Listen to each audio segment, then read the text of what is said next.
మానవాళికి రక్షకుడు, మనకు కొండంత అండగా నిలిచేవాడు.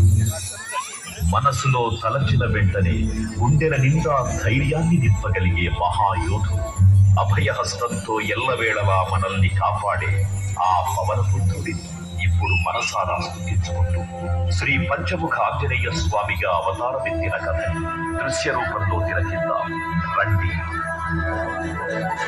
ఆంజనేయం ప్రసన్నాంజనేయం ప్రభాకర్యగాయం ప్రకీర్తిప్రదాయం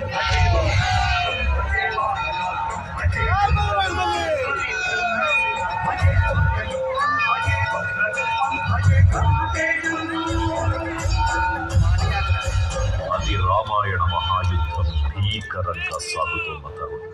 శ్రీరామచంద్రుని సారథ్యం వానర సైన్యంతో విజృంభిస్తూ లక్ష్మణస్వామి తనతో పోరాటం చేస్తున్న రావణుడి కుమారుడు ఇంద్రజిత్ తలని బాణంతో ఒక్క వేటుతో వేరు చేశాడు.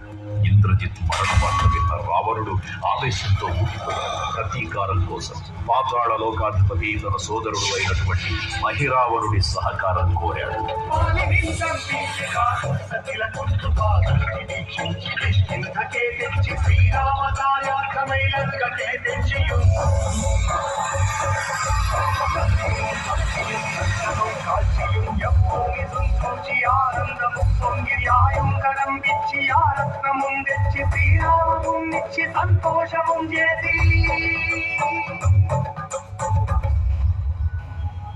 తన ప్రభువులను కాపాడుకోవడానికి వాయువేగంలో పాతాళలోకానికి చేరుకున్న ఆంజనేయ స్వామి సగం మొసలి సగం వానర రూపంలో ఉన్న వింత జీవి ముఖద్వారం వద్ద కాపలా కాస్తూ కనిపిస్తుంది.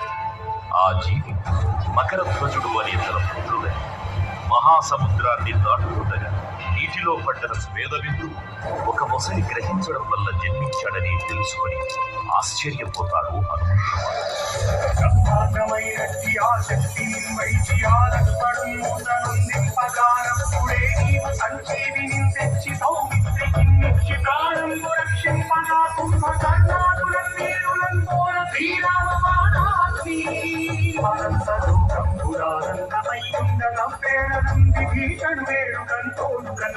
పట్టాభిషేకంబు చేయించి సీతామహాదేవిని తెచ్చి శ్రీరాముని అంతన్నయోధ్యాపురించొచ్చి పట్టాభిషేకంబు సంరంభమయ్యున్నా